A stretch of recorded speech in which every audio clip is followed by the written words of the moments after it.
Hi there, so today I'm going to show you how to knit the loop stitch like this, and this is an example of quite a short loop stitch.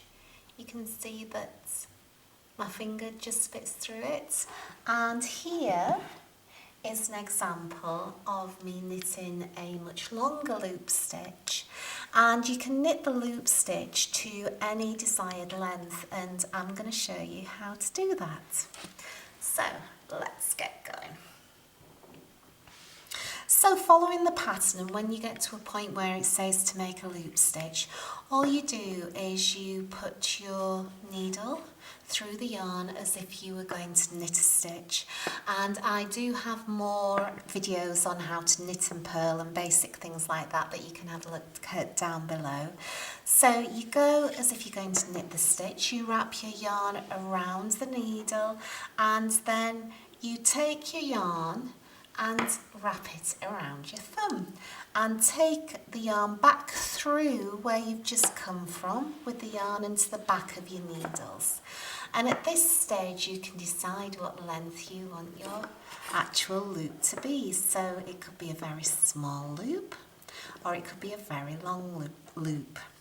So that's how you decide on the length of the loop, and to complete that stitch I just take the loop and put it on my opposite thumb. Some people choose to put it on the thumb, some people find it easier on the forefinger, but you just work and you will work out your own way how to do this.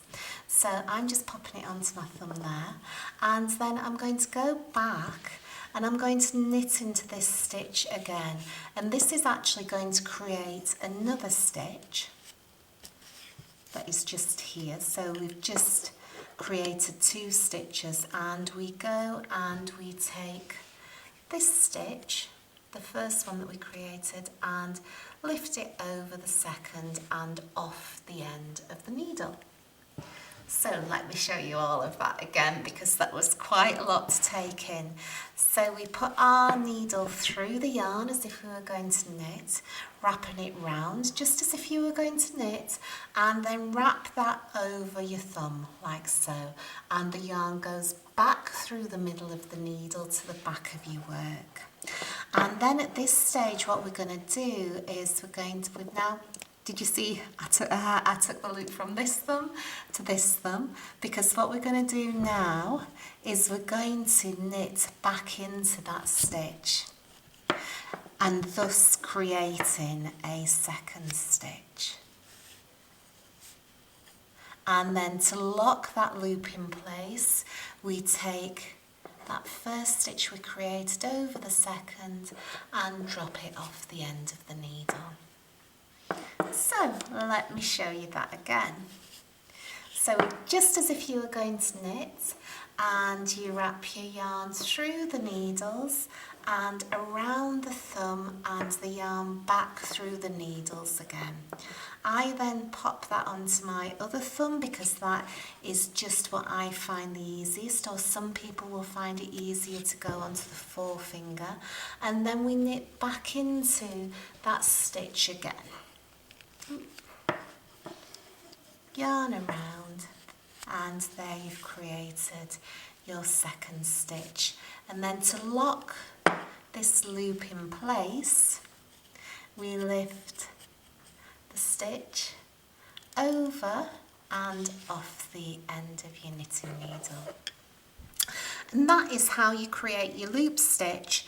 And generally what happens is on a loop stitch pattern you will make a row of loop stitches generally and then on the next row you will then either knit or purl into that, because you don't tend to have loop stitches on both sides of the pattern. Maybe there are some, maybe you could we could do a scarf that's got loops on both sides, but generally, for example, when you're making a cushion, you would only want them on one side. Let's keep going.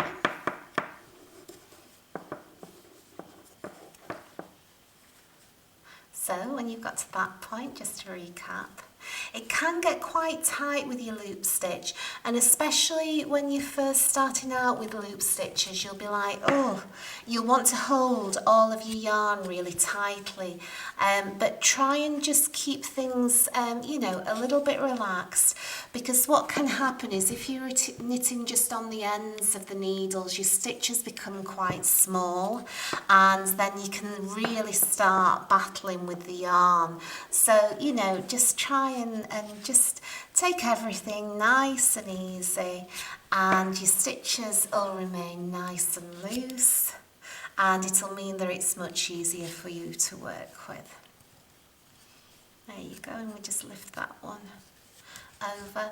Another common mistake with loop stitches is that you forget to actually secure them in place. So, you know, when you're first starting out with making loop stitches, just remember to do the final bit, which is actually knitting back into the stitch and then lifting the second stitch like this, just over and off the end of your needle.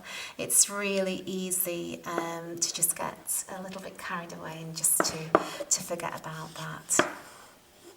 So I hope this has been helpful. If you have any questions, please do leave them down below. If there's any other videos you'd like to see, just mention it down below, and we're on a mission to get everyone knitting. So thank you for watching, and please do subscribe and give it a like, and yeah, we'll see you on our next knitting journey. Take care, have a good day.